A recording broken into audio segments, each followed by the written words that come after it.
culto já vai começar.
Não sou apenas servo, teu amigo me tornei.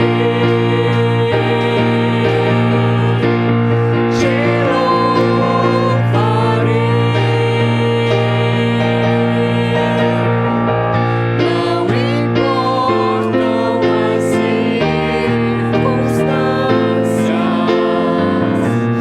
adorarei.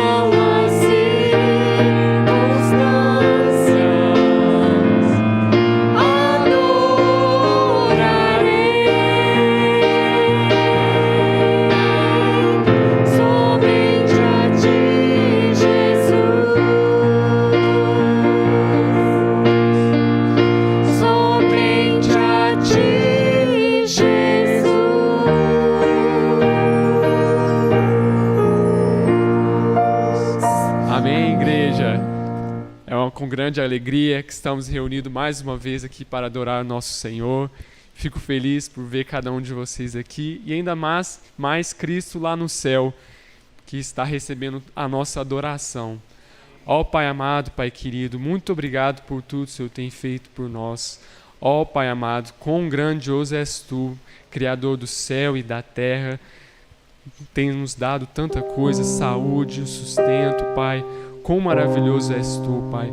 Muito obrigado por ter enviado o Teu Filho Jesus para morrer na cruz por nós.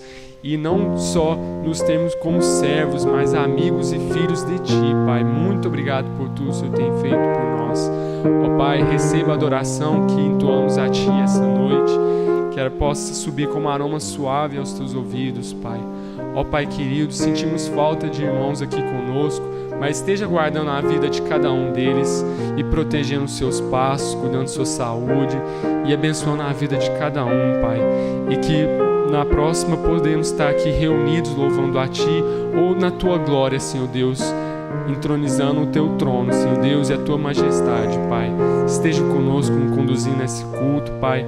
Possamos ouvir a Tua palavra e recebê-la e aprender mais de Ti e praticá-la no nosso dia em obediência, Senhor Deus, à Tua vontade para as nossas vidas, Senhor Deus. Em nome de Jesus te peço e agradeço. Amém. Na palavra de Deus diz: não queremos, porém, irmãos, que sejais ignorantes com respeito aos que dormem, para não vos entristecerdes como os demais que não têm esperança. Pois se cremos que Jesus morreu e ressuscitou, assim também Deus, mediante Jesus, trará em sua companhia os que dormem. Ora, ainda vos declaramos por palavra do Senhor isto: nós os vivos, os que ficarmos até a vinda do Senhor, de modo algum precederemos os que dormem. Porquanto o Senhor mesmo, dada a sua palavra de ordem, ouvida a voz do arcanjo e ressoada a trombeta de Deus, descerá dos céus, e os mortos em Cristo ressuscitarão primeiro. Depois nós, os vivos, os que ficarmos, seremos arrebatados juntamente com eles entre nuvens, para o encontro do Senhor nos ares, e assim estaremos para sempre com o Senhor. Consolai-vos, pois, uns aos outros com essas palavras. Quem está ansioso para a volta de Cristo?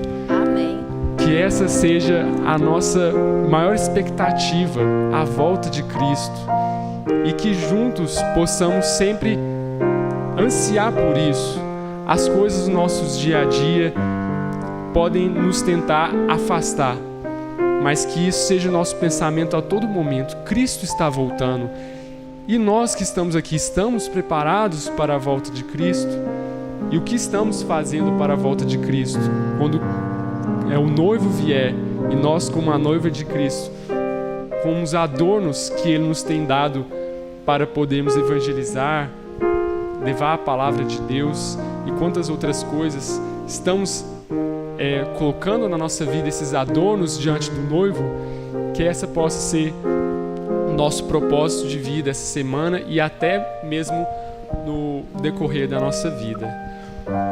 Vamos continuar adorando ao nosso Deus. Cristo vem nos buscar.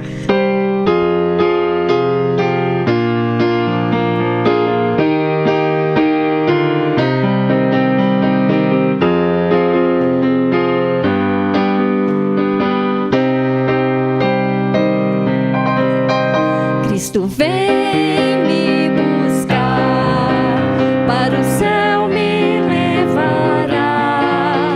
O Cordeiro prometido voltará.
nosso propósito, Pai, de ansiar estar na Tua casa, na Tua presença e logo mais estar contigo, junto com o Teu trono, Pai, te adorando, entronizando o Teu nome para sempre, Senhor Deus.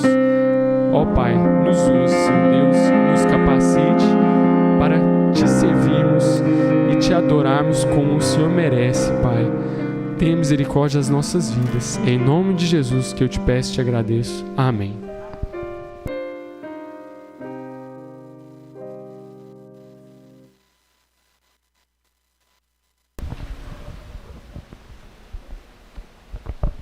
Boa noite, irmãos. A paz do Senhor Jesus, amém? Glória a Deus. Estamos aqui adorando ao Senhor. Como é bom glorificar o nome do Senhor e nos lembrar que em breve Jesus voltará. Que nós possamos estar preparados para esse dia. Não sabemos o dia, não sabemos a hora, mas nós sabemos que esse dia chegará e que o Senhor nos encontre preparados para esse momento. Eu gostaria de fazer a leitura em Mateus 24, de 1 a 3. Vou fazer essa leitura, aí os irmãos acompanhem. Mateus 24, de 1 a 3, é um sermão profético. Diz assim: Tendo Jesus saído do templo, ia se retirando quando se aproximaram dele os seus discípulos para lhe mostrar as construções do templo. Ele, porém, lhes disse: Não vedes tudo isso? Em verdade vos digo que não ficará aqui pedra sobre pedra que não seja derribada. No Monte das Oliveiras achava-se Jesus assentado quando se aproximaram dele os discípulos, em particular, e lhe pediram: Dize-nos quando sucederão estas coisas e que sinal haverá da tua vinda e da consumação do século. Amém. Que o Senhor aplique a sua palavra ao nosso coração nesta noite. Nós vamos fazer esse período de oração, irmãos. Gostaria de te convidar que você fechasse seus olhos, que você baixasse sua cabeça. Nesse tempo de oração, um momento tão importante na vida da igreja reunida, sabemos que o Senhor está no nosso meio, Ele conhece o nosso coração, Ele sabe das lutas, das dores, e Ele é um Deus que não deixa de trabalhar. Ele sempre está trabalhando. Que o nosso coração também esteja nesse momento agradecido, coração agradecido a Deus por tudo aquilo que o Senhor tem feito na nossa vida, ainda que por muitas vezes não entendamos o trabalhar de Deus, mas Ele faz da melhor forma, porque Ele é Deus. E Ele sabe aquilo que eu e você precisa. Também vamos nos lembrar de orar pelos missionários. Os missionários que estão no campo, trabalhando, dando as suas vidas para levar a boa nova de salvação. Pessoas que se desprenderam de tudo e deram as suas vidas para levar a palavra do Senhor. E nós também podemos ser, sim, missionários, onde estivermos, levando a palavra do Senhor através da nossa vida. E se preciso for, falar, porque é necessário falar também. Precisamos falar. Mas que a nossa vida fale mais alto, as nossas atitudes, o nosso comportamento, as nossas ações, as nossas reações, que elas sejam também para a glória de Deus. Lembre-se de orar também, agradecer pela vida do nosso pastor, que está em férias necessárias, merecidas, que o Senhor possa estar guardando, protegendo, livrando, trazendo renovo para continuar a caminhada, liderando a igreja do Senhor Jesus. Agradeça ao Senhor pela sua família. Lutas todos nós temos. Todos nós passamos por momentos difíceis, lutas, tribulações, adversidades, mas importa é que o Senhor Jesus está no barco. Glória a Deus por isso. O Senhor Jesus está na nossa vida e Ele faz toda a diferença, porque Ele supre as nossas necessidades. Ele nos ensina. Senhor, nesse instante, Pai Santo, nós queremos te agradecer em primeiro lugar. Agradecer pela tua graça sobre a nossa vida, sobre a vida de cada um que está aqui, daqueles que estão participando via internet também. Nós sabemos, Pai, que podemos confiar em Ti. Não importam as circunstâncias. O Senhor é fiel e o Senhor tem nos ajudado, o Senhor tem nos ensinado a viver uma vida de dependência somente de Ti. O homem, Senhor, é falho.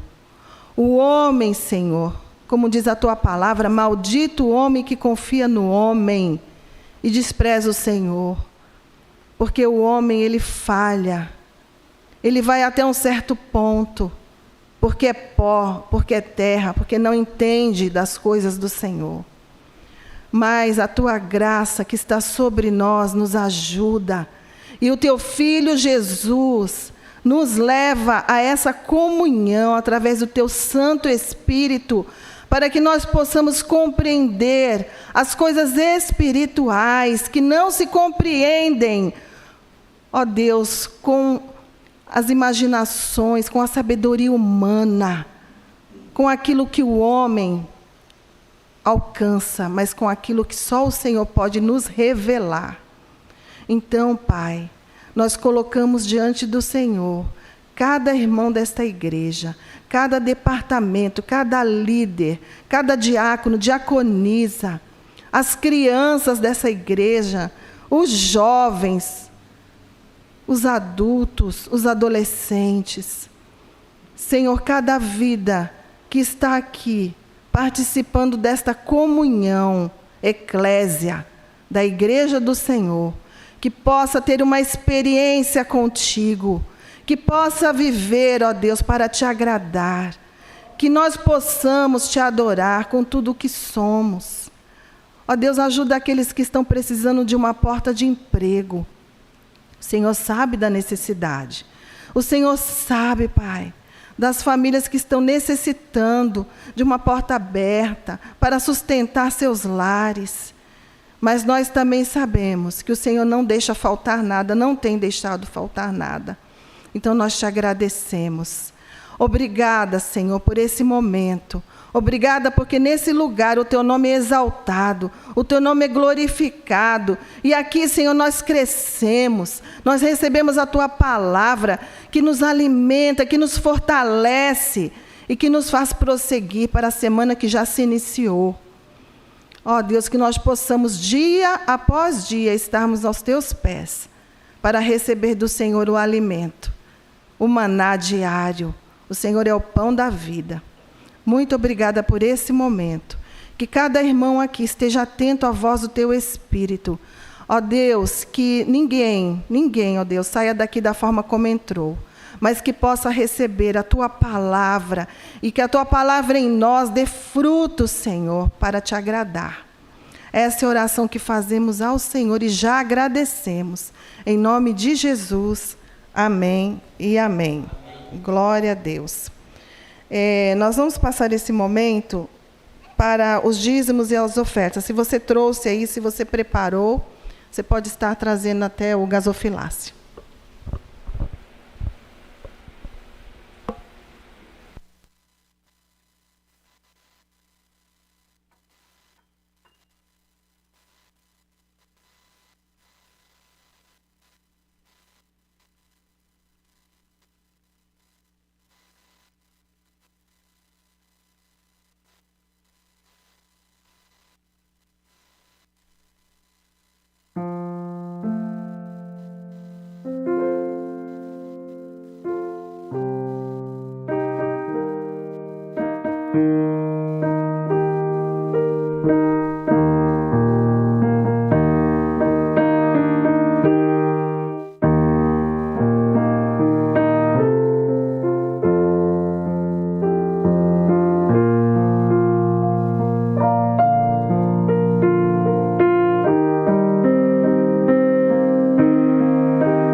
Gostaria de chamar aqui a irmã Soninha para estar fazendo essa oração de gratidão ao Senhor, pelos dízimos, pelas ofertas.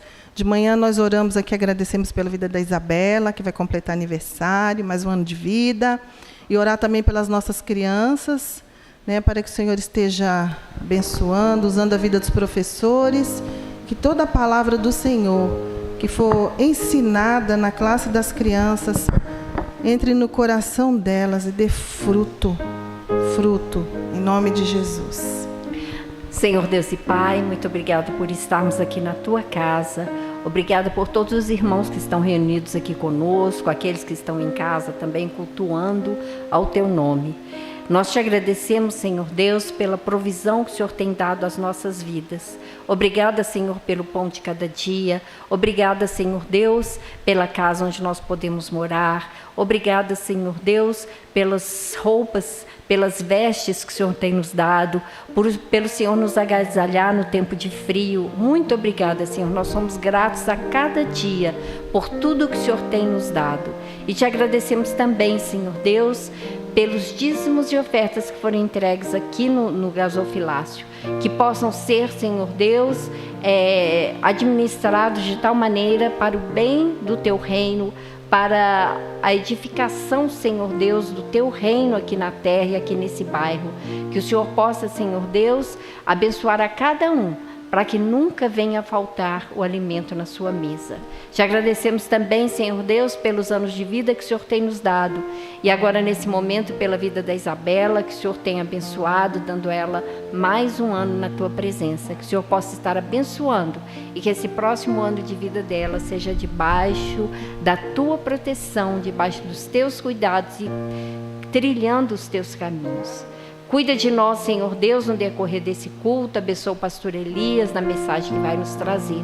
Fala, Senhor Deus, ao nosso coração, porque os nossos ouvidos estão atentos, Senhor Deus, àquilo que o Senhor tem para falar conosco. Cuida de nós, porque nós confiamos apenas em Ti. Em nome de Jesus nós oramos. Amém, Senhor. Amém. Gostaria de chamar o pastor Elias, que ele estará trazendo a palavra e vai conduzir o culto até o final.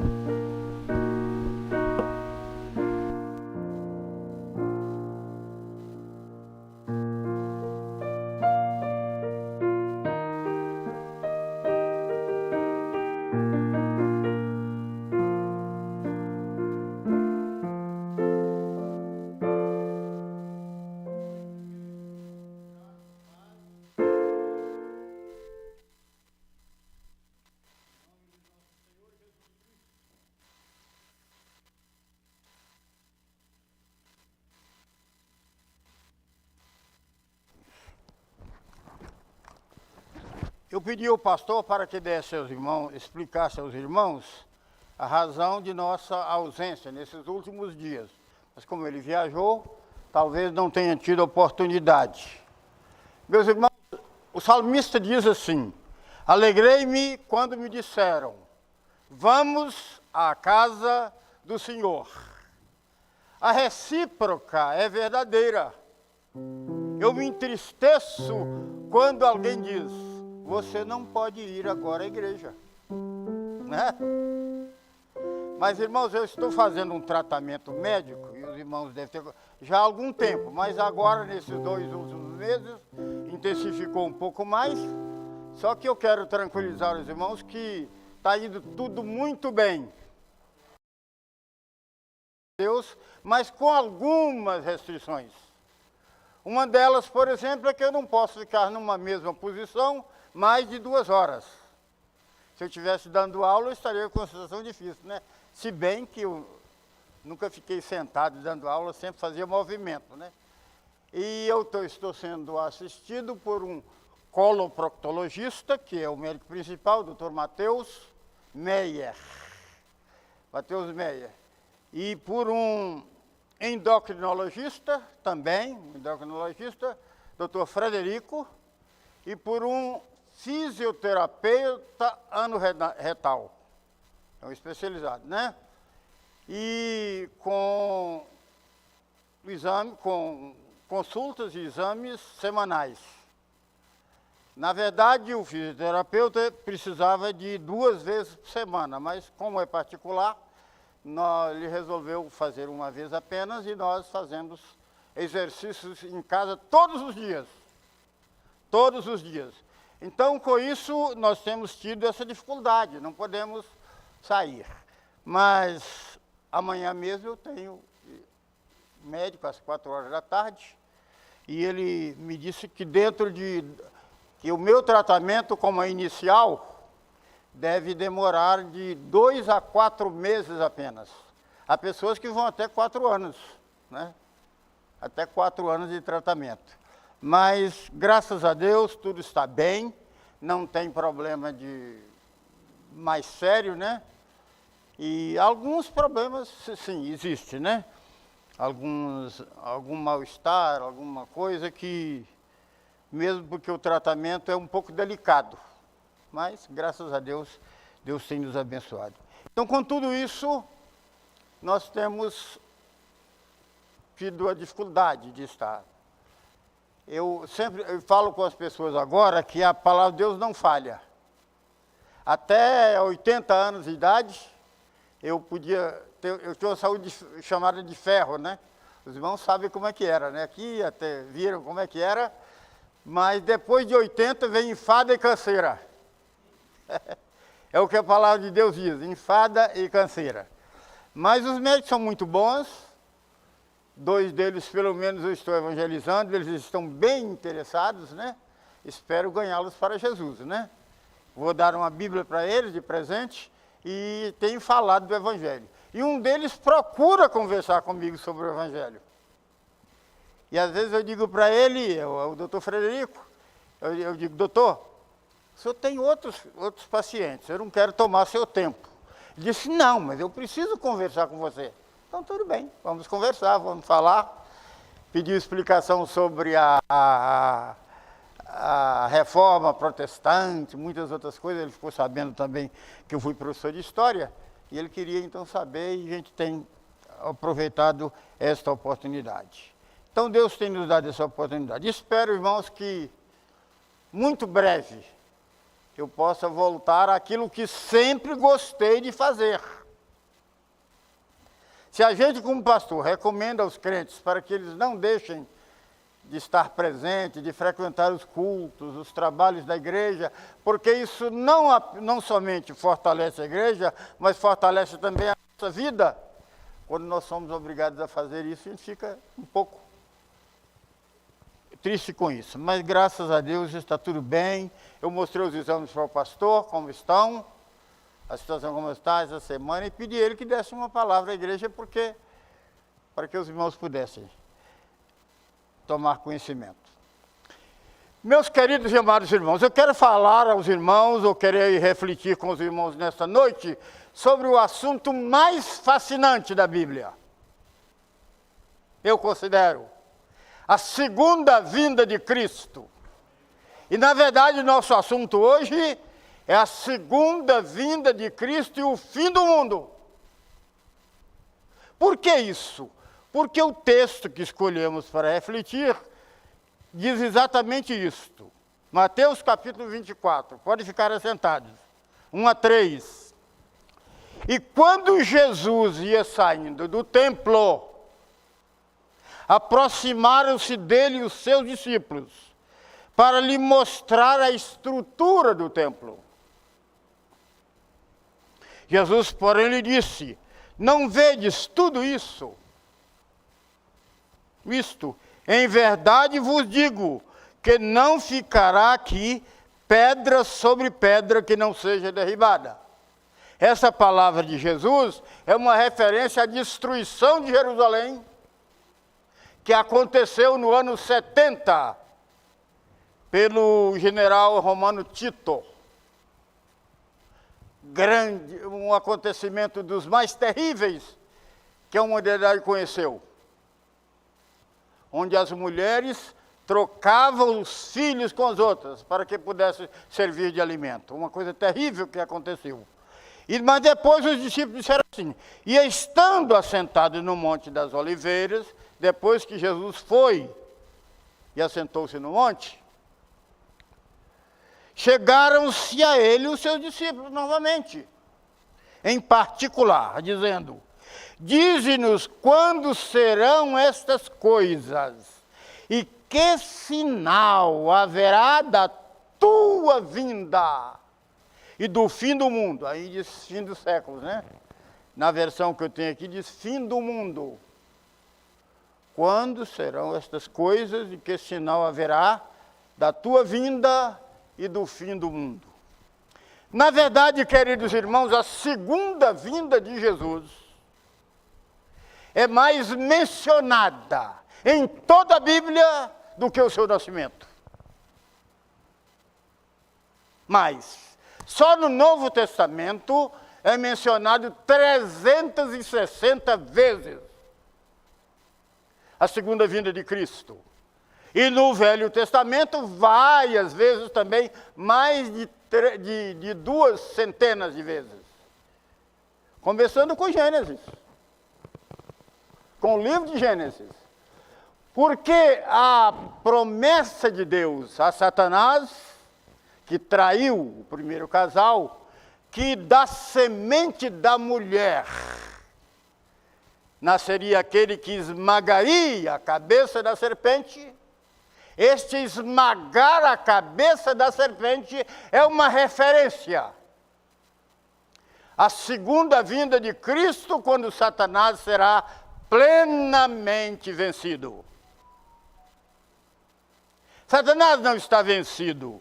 Ao contrário, no tempo de Jesus, Jesus disse que o mundo jaz no maligno. E há um livro escrito por um excelente escritor que tem o título Satanás está vivo e atuante no planeta Terra. Mas ele sabe que os seus dias estão contados. Ele sabe que os seus dias estão contados e Satanás será vencido, plenamente vencido na segunda vinda de Cristo. Os discípulos pediram um sinal da vinda de Jesus e do fim do mundo. Mas, na verdade, Jesus Cristo mostrou 9 sinais. Eu vou apenas mencioná-los porque não tenho condição de fazer análise de cada um deles, detalhado, de cada um deles. Seria preciso uma pregação de 1 ano, pregando todos os domingos. E já fiz isso na minha igreja. Preguei pelo menos 6 meses sobre a segunda vinda de Cristo. 6 meses mostrando esses sinais. Mas os sinais são os seguintes: falsos cristos, guerras e rumores de guerras, fome e doença. Como estamos vivendo isso hoje, né, meus irmãos? Fome e doença, terremotos, perseguição ao Evangelho e aos cristãos, traição de toda sorte e escândalos. Hoje na política se fala dos traíras, né? Daqueles que traem. Mas a traição é alguma coisa das mais difíceis de suportar.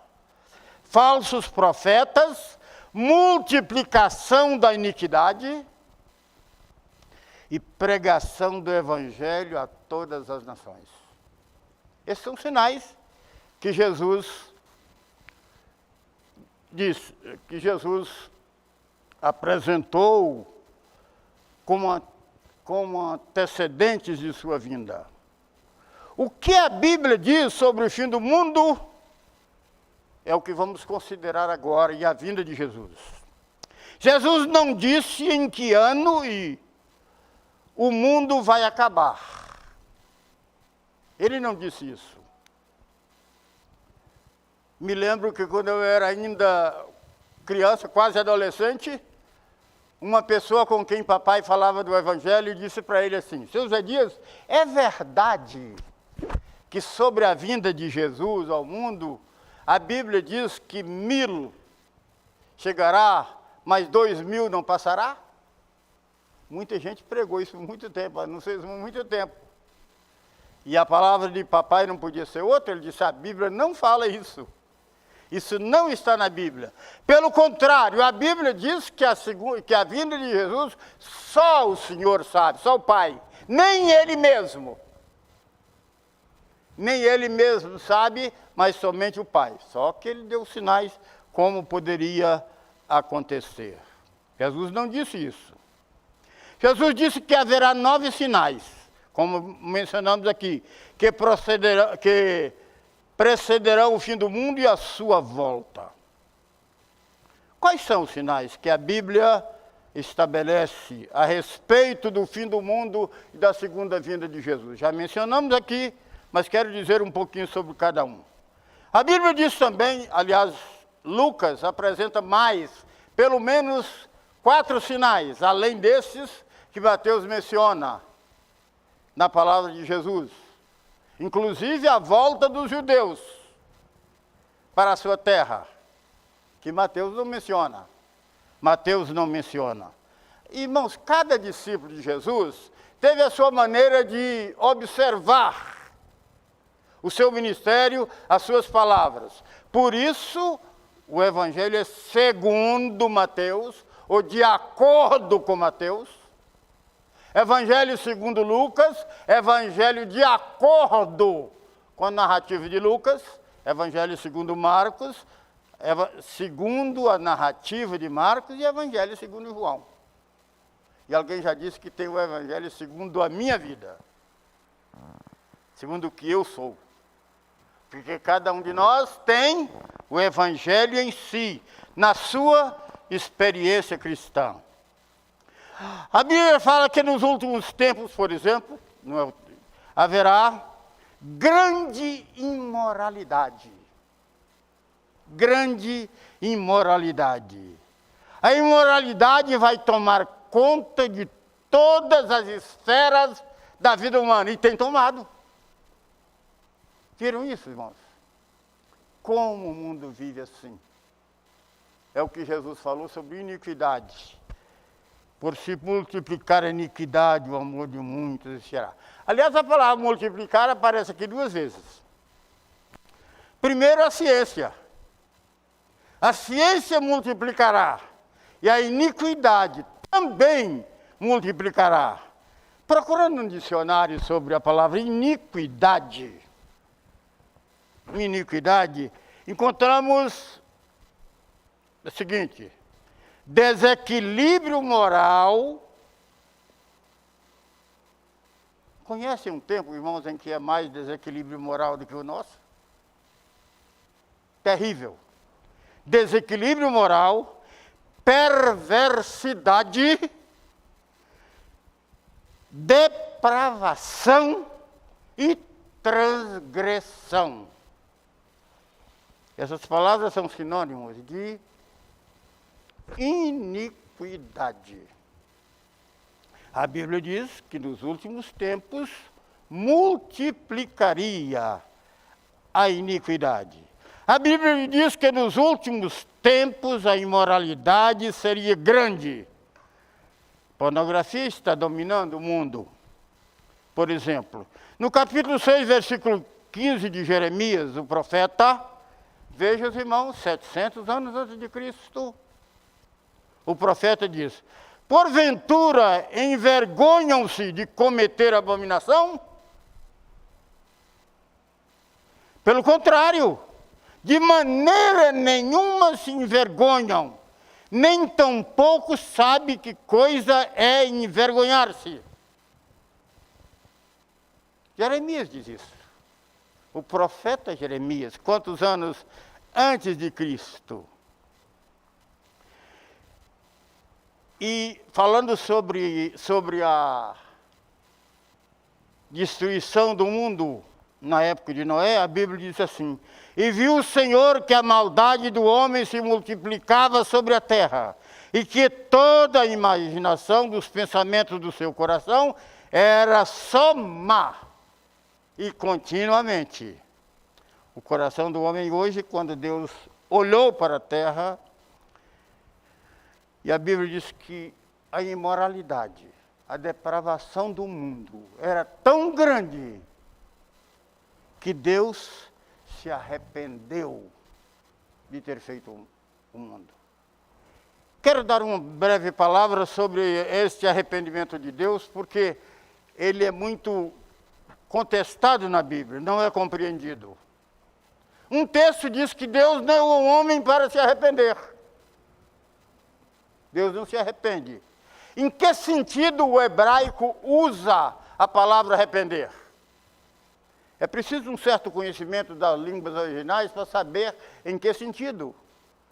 Um dos sentidos da palavra arrepender no hebraico é consternação. Consternação. Ou então, mudança de plano. Deixou de fazer isto e fez aquilo.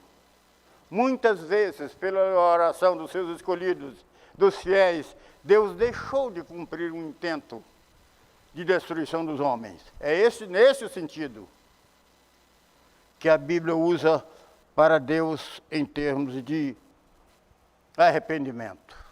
Jesus diz também que haverá falsos cristos. No Brasil nós temos um, não é? Lá no Paraná, Henri Cristo. Já viram? Os irmãos viram. Cercado, e curioso que é só de mulheres, né? Já viram que aquele Henri Cristo não tem assessores homens? São mulheres, muitas mulheres seguidoras dos seus ensinos. Sabe por que Henri Cristo? Porque em cima da cruz de Cristo estava escrito INRI, que em latim é Iesus Nazarenos Rex Iudeus. Ou seja, Jesus Nazareno, Rei dos Judeus. Então, Henri Cristo do Paraná nunca foi crucificado, né? Nem será, porque não há mais a crucificação em nossos tempos. Mas, meus irmãos, os messias, há vários messias que surgiram no mundo e queremos citar poucos deles. E alguns estão vivendo até hoje. Até hoje. Um jornal publicou uma reportagem sobre um Messias branco, Messias amarelo e Messias preto. Messias branco, Messias amarelo e Messias preto. 3 Messias. Por que um Messias só não resolveria o problema das raças? Não resolveria. Também foi falado em outro Messias, o Messias negro de São Petersburgo, ou Petersburger. Ele anda cheio de ouro, cheio de prata, é um Messias dos nossos dias. Um outro Messias da Coreia do Sul é o Messias da Ásia. O nome dele, Sun Yun Moon. Diz que é Cristo. Ele fala que é Cristo. E uma coisa curiosa, irmãos, que a Coreia do Sul, onde esse Messias vive, tem 55% da sua população de cristãos. 55% da sua... Só uma igreja lá, de Pyongyang, né? Na Coreia do Sul, tem 1.350.000 membros. Cristão. Mas lá está esse Messias. Também há um outro Messias na África. É o Messias preto. E por incrível que pareça, o seu nome é Elias. Fico triste com isso. Mas é Elias Muron Motodoro. Elias Muron Motodoro. É um Messias preto. Eu não sei se isso podia dizer no Brasil, né, com essa campanha aí sobre o problema de racismo, né? Se isso poderia ser dito assim. Esses são alguns dos Messias dos nossos dias. Jesus disse que precedendo a sua volta haveria estes Cristos, esses Messias. E eles estão aí. enganando o mundo, enganando as pessoas incautas que não conhecem o Evangelho. Jesus também disse que, precedendo a sua volta, haverá rumores de guerras. Guerras e rumores de guerras. Coisa terrível, né, meus irmãos? Guerras e rumores de guerras. A Segunda Guerra Mundial terminou em 1945. De então até hoje, o mundo não conheceu paz. Mesmo criando um organismo que abrigasse as nações em busca da paz. Houve 83 guerras. E as guerras que nós temos hoje são guerras fratricidas, onde irmãos matam irmãos, onde crianças estão com metralhadoras nas suas mãos, para guerrear também. O mundo gastou, num só ano, irmãos, num só ano, 200 bilhões de dólares com armamento. E agora mais com a Coreia do Norte. Com a guerra, desculpe, irmão, da Rússia e a Ucrânia. Porque só os Estados Unidos já gastou mais de 5 vezes essa cifra, com auxílio à Ucrânia para lutar contra a Rússia. É ou não é cumprimento das palavras de Jesus? Creio, irmãos, que como crentes, nós não temos como contestar esta verdade. Não temos contestar. Isso significa que o mundo gastou 40% mais em armas e bombas do que com educação. Todo mundo. Em todo o mundo. Mais com armas e bombas do que com educação. Gastou 3 vezes mais com bombas e armamentos do que com saúde. Com toda a sofisticação, com todos os esforços, inclusive agora com a pandemia, que milhares de somas estratosféricas de recursos foram gastos, né? Com isso, inclusive no Brasil. Isso significa que o homem está pronto 3 vezes mais a matar o seu próximo, a matar o seu semelhante, do que a salvá-lo através da saúde. 3 vezes mais. Pronto a matar do que a salvar, através da saúde. Os arsenais têm bomba atômica, bomba de hidrogênio, mísseis sofisticados e tudo.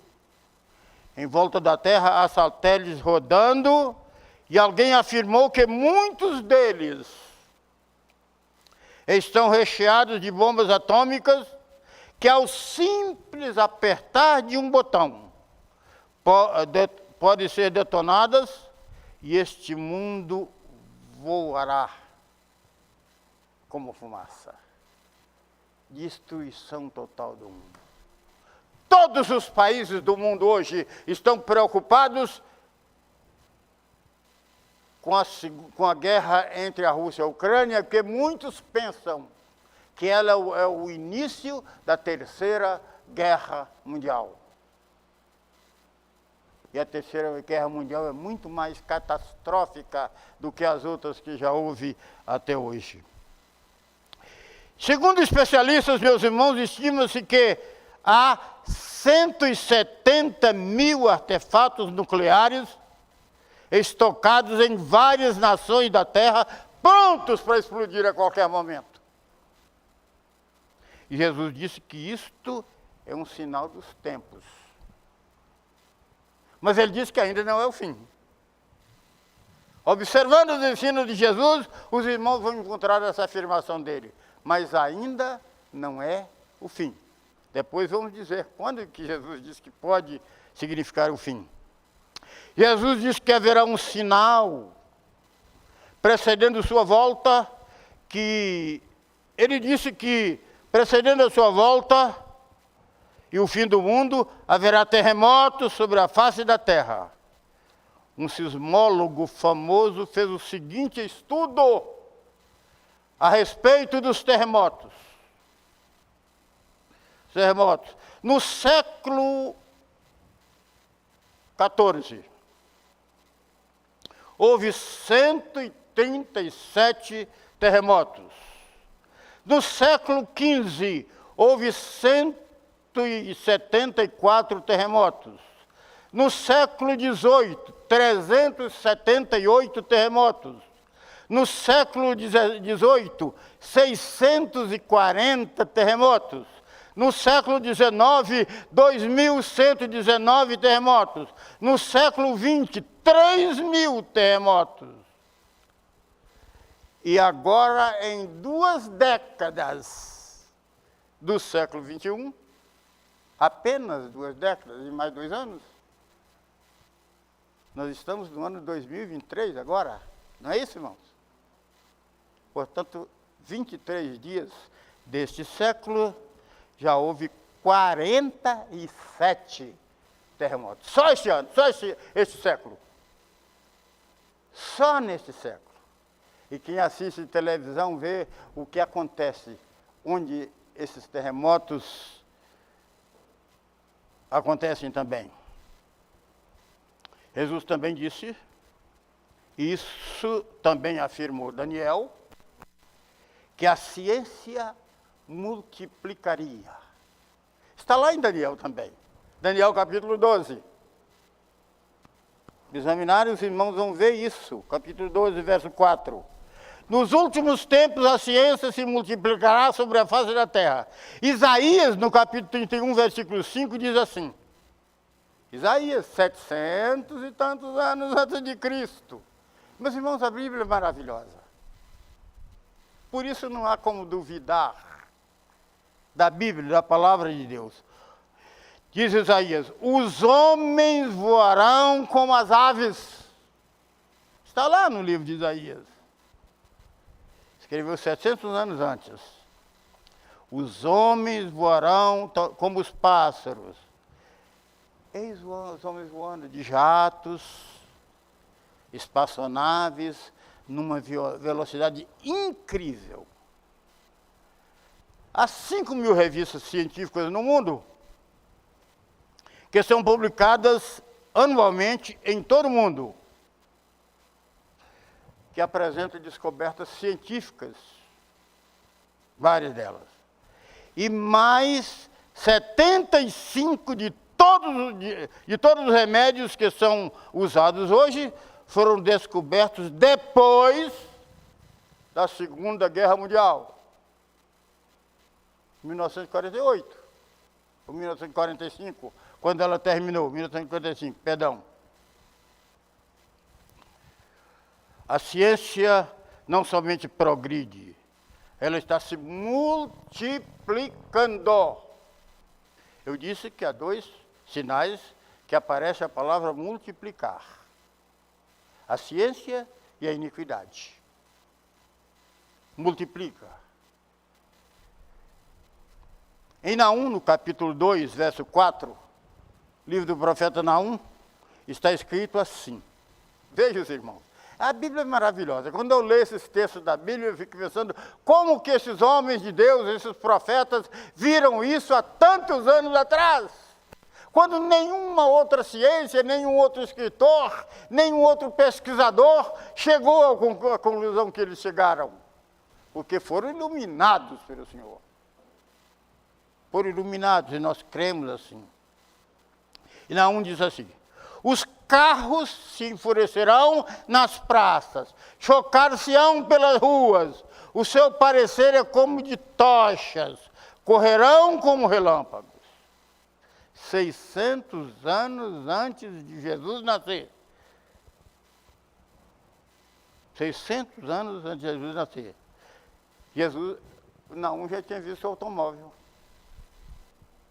Mas tinha visto, na sua visão de profeta. Ele já tinha visto o trânsito nas grandes cidades como nós temos hoje. Por isso que eu estou dizendo aos irmãos que esse assunto da vinda de Jesus e do fim do mundo está em toda a Bíblia, desde Gênesis até o Apocalipse. Sendo que nos últimos tempos, depois do ministério de Jesus, isso acentuou mais na mente dos discípulos por causa da convivência que eles tiveram com Jesus. E o desejo deles é que Jesus voltasse logo, porque eles não queriam viver sem Jesus, como nós não podemos viver sem Jesus. Há um corinho que às vezes eu gosto de cantar assim: não posso viver sem você, meu Jesus, não posso viver sem você, você é a cabeça do corpo, não posso viver sem você. Esse hino vem além, começa com o irmão: não posso viver sem você, meu irmão, não posso desejar, eu quero te compreender, meu irmão, eu quero te amar mais e mais, meu irmão. Gosto muito desses cânticos. Ele disse que os carros se chocariam nas praças, mas ele disse uma coisa ainda mais adiantada. Mas, Naum disse uma coisa mais adiantada ainda: o seu parecer é como de tochas, correrão como relâmpagos. Será que Naum estava falando dos discos voadores? Será que é? Será que é disso? Não sabemos, mas pelo menos é o que dá a impressão. A Bíblia diz também que um dos sinais da volta de Jesus no fim do mundo é a pestilência. Haverá uma pestilência sobre a face da terra. E nós estamos vendo isso hoje. Primeiro o câncer, né? Que até hoje não teve domínio da ciência. Ontem faleceu a esposa de um dos nossos ministros do Supremo Tribunal Federal, o ministro Barroso, de câncer. Morreu ontem. Minha mãe morreu de câncer. 2 irmãos meus morreram de câncer. Mas pior do que o câncer está sendo a coronavírus. Pior por quê? Pior porque hoje já não se pensa em cura. Pensa-se apenas em evitar que ela atinja o organismo com mais agressividade. É para isso que servem as vacinas. Todos os médicos dizem isso. Todos os médicos ensinam isso. Mas sabe por que isso, meu irmão? Por causa do pecado. Foi o pecado que adoeceu o ser humano. Foi o pecado que levou o ser humano a ter completo descontrole da sua vida, das suas emoções, da sua saúde, de tudo mais que acontece. Quando diariamente vemos tantos crimes, que temos de admitir que alguma coisa está errada. Alguma coisa está errada nesse mundo. E de fato está.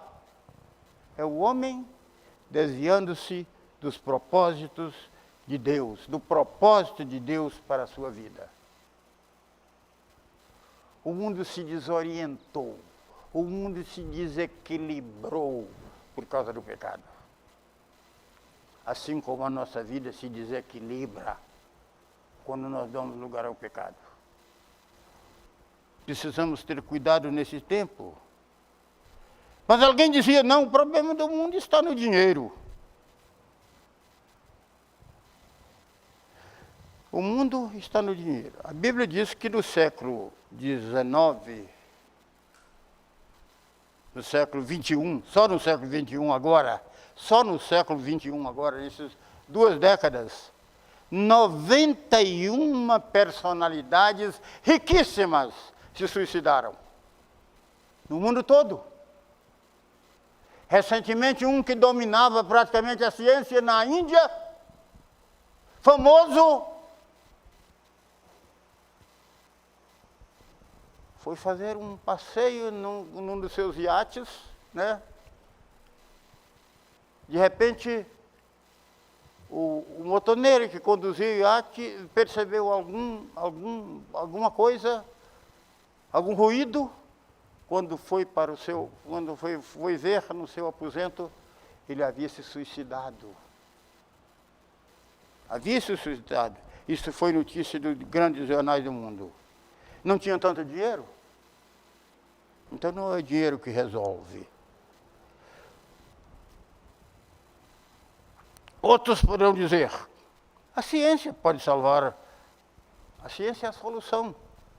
Já temos demonstrado isso. Não. Renan, no começo deste século,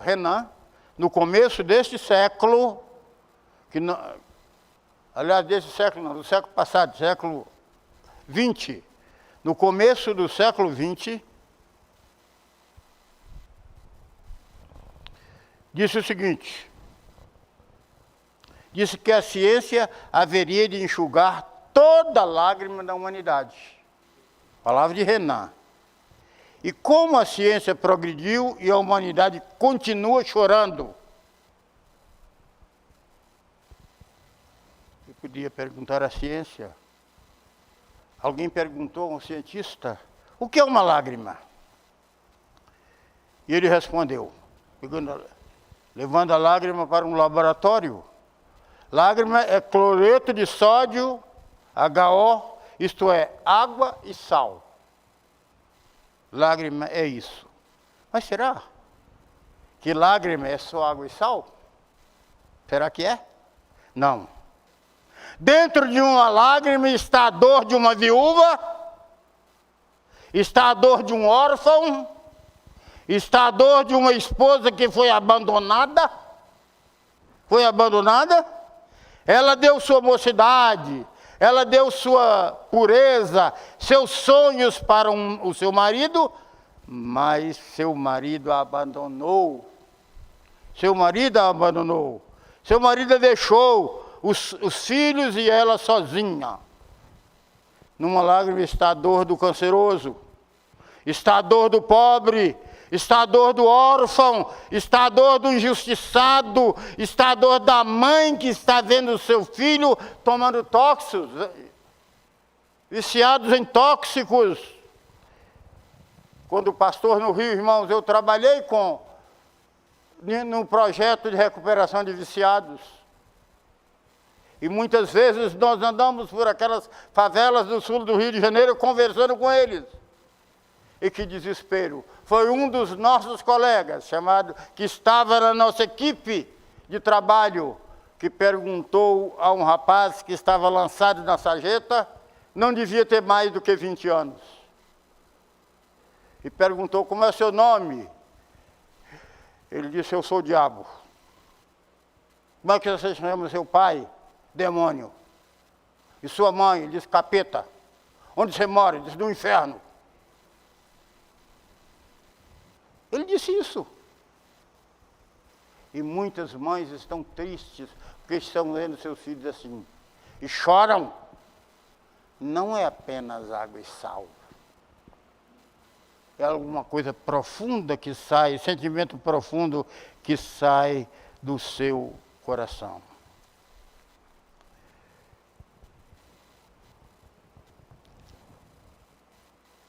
Um missionário que trabalhava num dos países da Ásia, muito dedicado, num país onde a perseguição ao evangelho era terrível. Ele tinha na sua biblioteca um quebra-cabeças que, através dele, formava um mapa do mundo. Isso foi um fato acontecido. Sua criança de 5 anos de idade, quando ele chegou de uma viagem missionária, sentou no seu colo enquanto ele procurava ler um jornal. Mas não conseguia. A criança ela estava com saudade de seu pai, que há muito tempo não via porque ele estava viajando. E ele tentava controlar a criança de todo jeito para ver se conseguia ler as notícias que ele queria ver. Porque ele interessava também para o trabalho que ele fazia. E num determinado momento, ele dava alguma coisa para a criança fazer, ela fazia rapidinho e voltava para o seu colo. E ele pegou, lembrou de um quebra-cabeças missionário que ele tinha lá.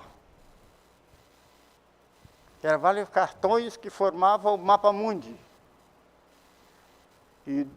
E aí ele entregou para a criança. E ela começou a juntar, não conseguia. Aí ele resolveu virar uns cartões.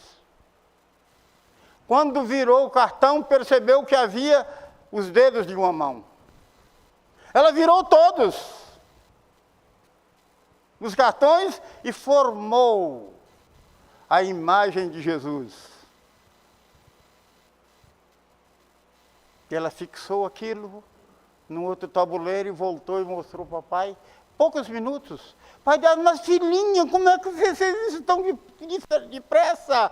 Ela disse, papai, do outro lado estava Jesus. E quando eu formei a imagem de Jesus, eu formei o mundo. Eu construí o mundo. É assim, meus irmãos. Quando Jesus veio para o mundo, por isso, porque Deus amou o mundo. Não amou apenas a mim, não amou apenas o irmão Alberto, irmão Demilson, irmão João Miguel. Amou o mundo de tal maneira, com tanta profundidade, que deu seu Filho. Para que todo aquele que nele crê, não pereça, mas tenha a vida eterna. No encontro com Zaqueu, Jesus disse essa frase, sobre a qual podemos preparar muitos sermões. Porque o Filho do Homem veio buscar e salvar o que se havia perdido. Finalmente, irmãos, para concluir, há outros aqui que eu não mencionei, mas para concluir, Jesus disse quando virá o fim. Não disse o dia, não disse o ano, mas ele disse, e este evangelho do reino será pregado em todas as nações. E o que acontece? E então, virá o fim. O evangelho já foi pregado em todas as nações. Todas. O evangelho já foi pregado em todas as nações do mundo. As nações não se tornaram cristãs. A maioria dessas coisas que ouviram o evangelho, e a grande maioria,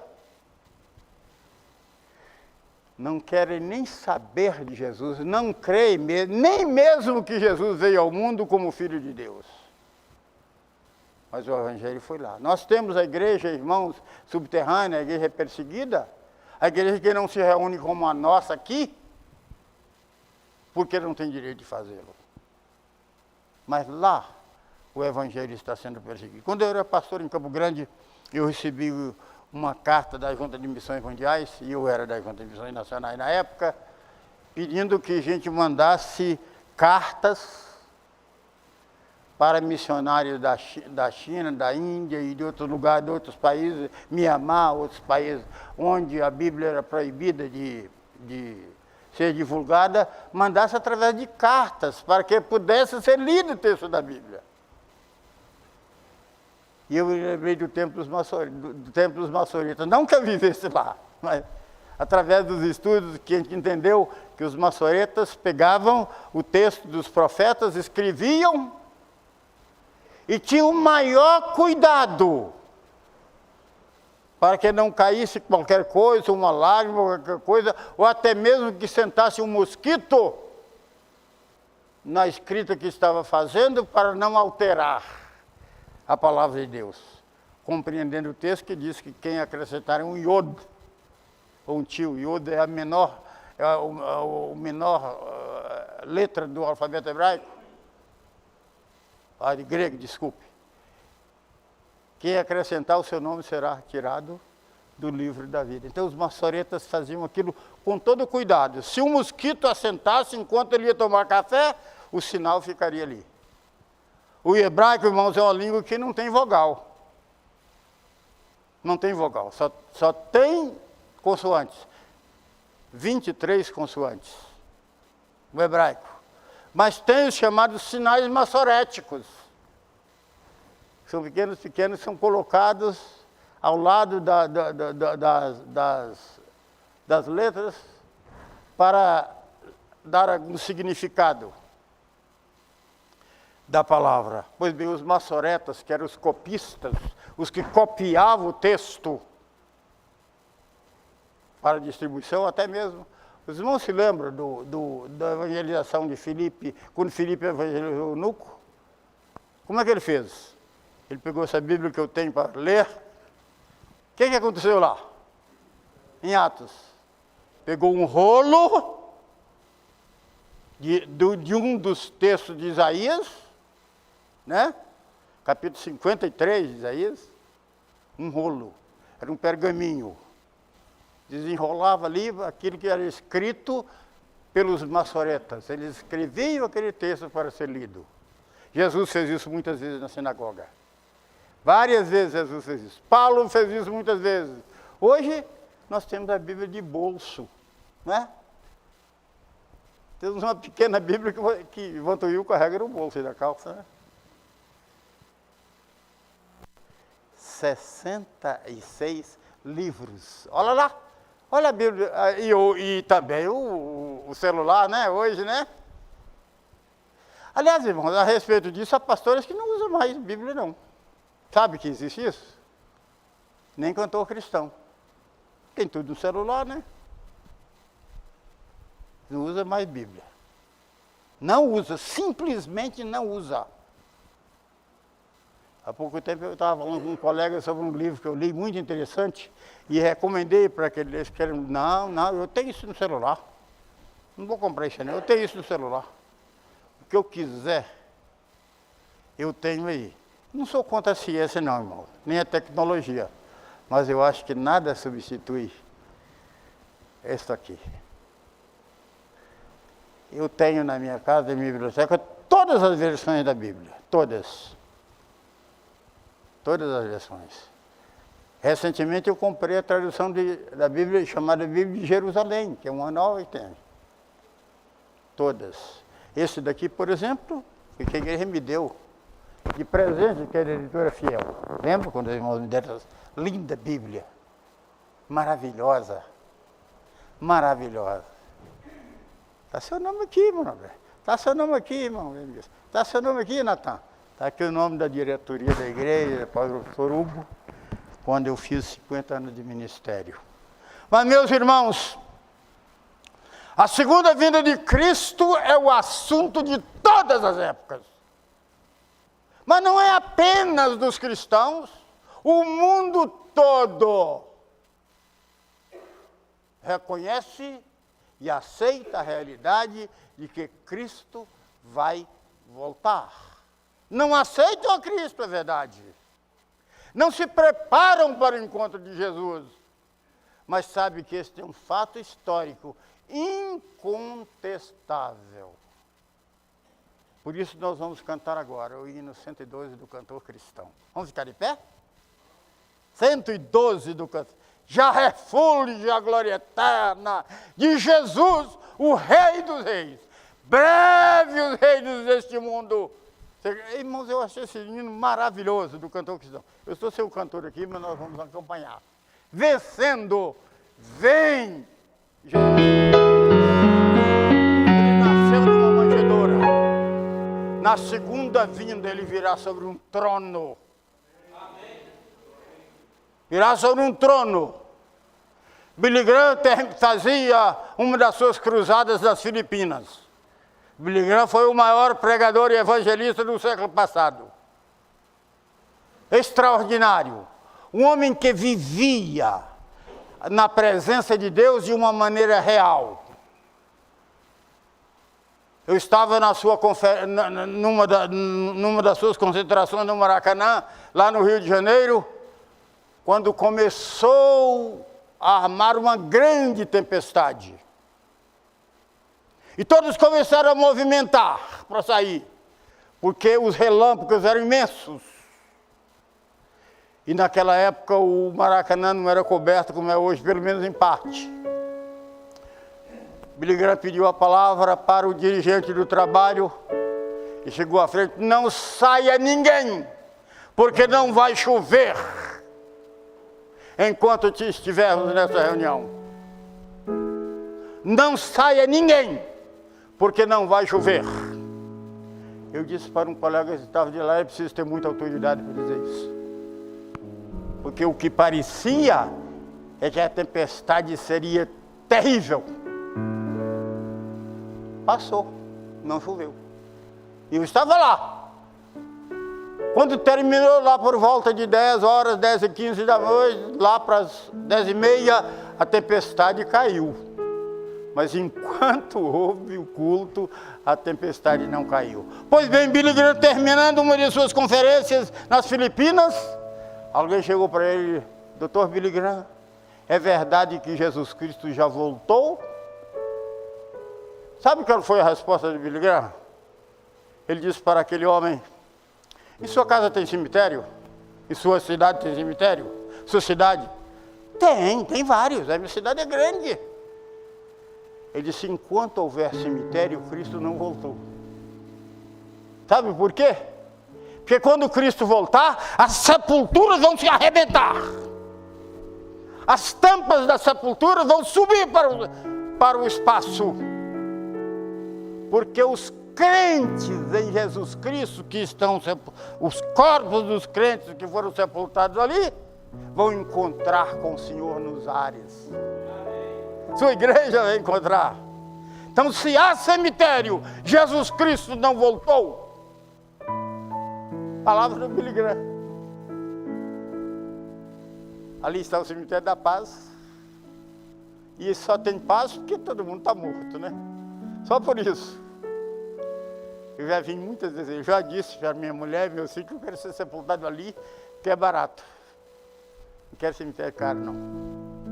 Na verdade, eu queria lá onde eu nasci, que é na terra mesmo lá, né? Mas... então, nós ressuscitaremos com Cristo. Nós iremos encontrar com Jesus. Jesus estabelecerá o seu trono para julgar, mas nós não seremos julgados. Aleluia! Como é que eu afirmo isso? Depois do versículo textual da Bíblia: porque Deus amou o mundo de tal maneira que deu o seu Filho unigênito, para que todo aquele que nele crê não pereça na vida eterna. Continue lendo e você vai ver. Quem nele crê não é julgado, não será julgado. Mas quem não crê já está julgado. Ou condenado, noutra versão. Mas o correto é julgado. E não será julgado, porque crê no nome do unigênito Filho de Deus. Para nós, irmãos, o acontecimento mais glorioso será realmente a segunda vinda de Jesus. Porque nós iremos encontrar com Ele. É a noiva encontrando com seu noivo. Uma das coisas mais lindas da vida é isso. Não foi isso? Você encontrou com Michel? Não, pois é. Ficou até diferente. Ficou diferente. Depois ele ficou mais careca um pouquinho, mas ficou diferente. É assim, eu também. Você também, né? Você encontrou. E eu que fiz o casamento dessa coisa aí, dessa coisa que vocês estão vendo aqui, né? Meus irmãos, Cristo vai voltar. Vamos escutar mais uma vez o estribilho desse hino. Glória, glória, aleluia. Glória, glória, aleluia. Glória, glória, aleluia. Vencendo, vem Jesus. Senhor, nós te damos graças.